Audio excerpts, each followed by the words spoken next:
Of course Bobi Wine ne Honorable Mpuuga bakyalwanagana. Mbono omukazi Dogozi Lwiga. Remember Bobi Wine yagende ebweru. Nalekawo omumyuka we. Jukira Bobi Wine alina abamyuka babiri. Dogozi Lwiga ne Honorable Mpuuga.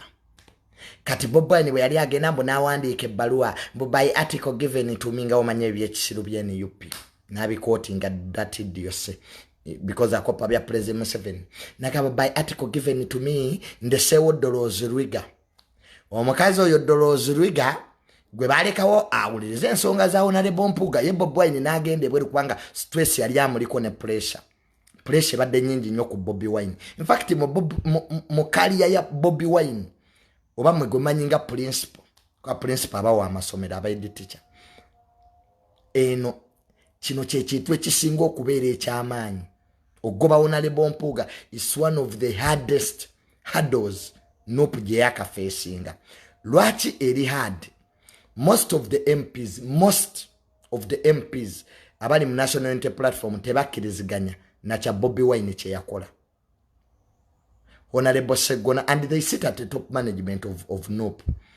I had Honorable Segona yagamba nti ekintu bakipapiramu party yakikwata bubi mbu party yali eyina okuyita organize zonna eza party netabira decision ya Bobi Wine.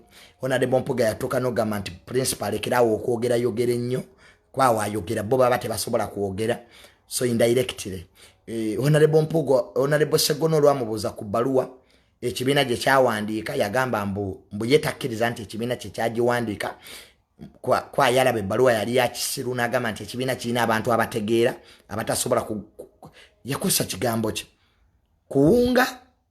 So Honorable Segona yavuma nnyo NUP naye yali agivuma indirectly.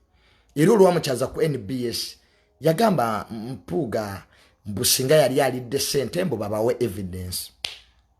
Honorable Muwanga Kivumbi ye yasirise. And you know what, when a person is silent ku issue eri important mumanya bumanya gyagwa.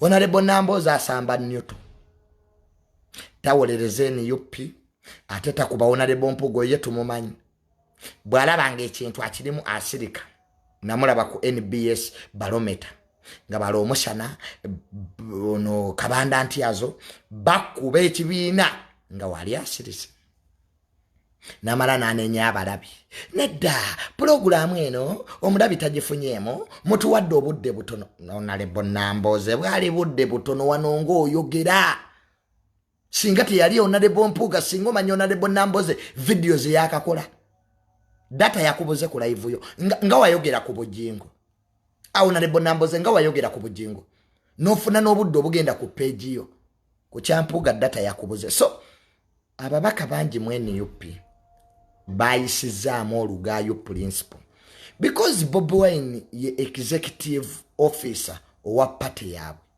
bwayogera buli mubaka alina okustandinga mabega ga kiga principle naye ku luno byakyuseemu ababaka si basanyufu.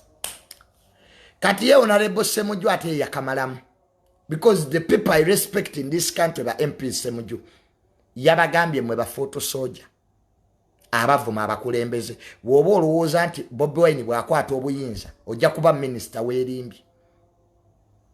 Honorable Ssemujju yabagambye mwe ba Bobi Yanga mwe ba photo soldier abamanyira ba MP mu mbona ye y'omutwe woba olowooza nti Bobi Wine wakwata obuyinza bajja kuyita bakuwa obwa minister w'erimbi.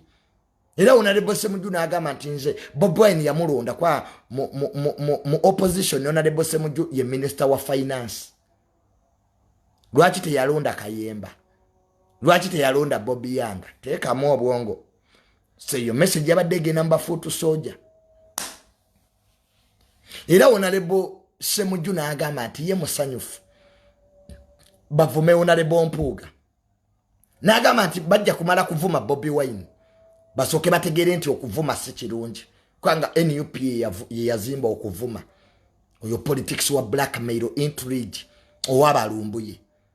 Kati ko sawa y'olwaleero n'abakulembeze be NUP bategedde ku blackmail kyakola.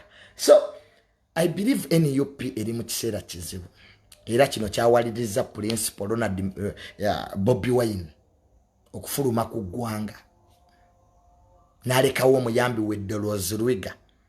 Dolores Lwiga n'asooka awandiika ekiwandiiko mbu bawadde Honorable Mpuuga ennaku 7 mbu aba teyennyonnyoddeeko. Jjukira NUP yayita meeting recently, Honorable Mpuuga teyagenda because omuntu mwamukolako that decision. Ne mugenda ne mumulangira mu bantu nti mubbi ate mumuyitira ki. So Mpuuga obutagenda ali mutuufu.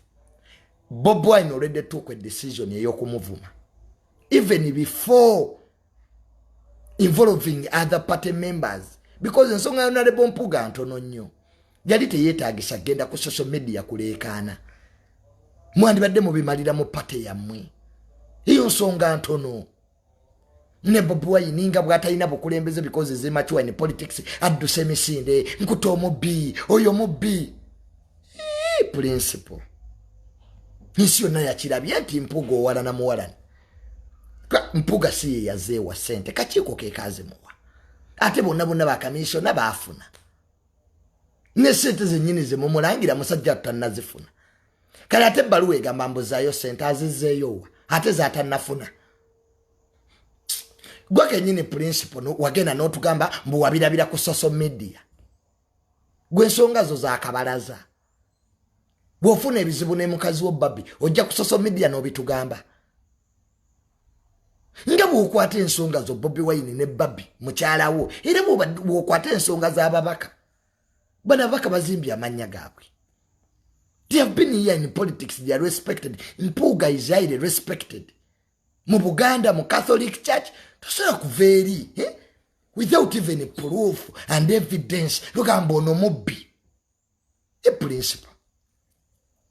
Museveni bwe yali akusonyiwa ssente ku mmotoka yo Amadi, weewandiikako ebbaluwa. Because the fact is, President Museveni yakusonyiwa omusolo. N'awandiikira UR ebbaluwa. Obukadde 237. Lwaki emmotoka tewagizaayo n'ogizira? Nogati atoba Museveni asasulidde ekimotoka kyekyo. Gwe nga teweewandiikako ebbaluwa. We also need that letter from you. Ngogamba nze Bobi Wine wogamba molo. Nakulaba principle mu kibaluwa kyekyo eky'obugwagwa ky'owandika. Morale Bobi Wine ayinza okwogera ku molozi.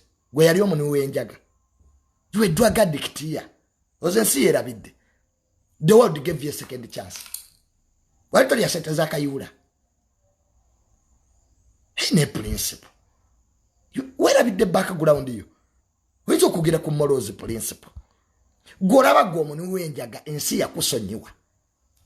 Gwokuba n'akayimba mbugali masada. Banange enjaga njinwedde nenjimatira nesiina kirungi kyendabye mu kigambo masada. Kati weerabidde principle oyinza okwogera ku molozi. Setu zijja mu basiyazi. Kati ate principle sirika. Principle totumalaako mirembe. You get money mu basiyazi. Era Bobo ntosobola kuyimirira n'okwata muzindalo n'ovumirira abasiyazi. You can't. You are part of them. Era bw'otambula ebweru mukyala we NUP yaniri. Gw'olagayo first lady. Kakati oyogere ku molozi. Let us be logical.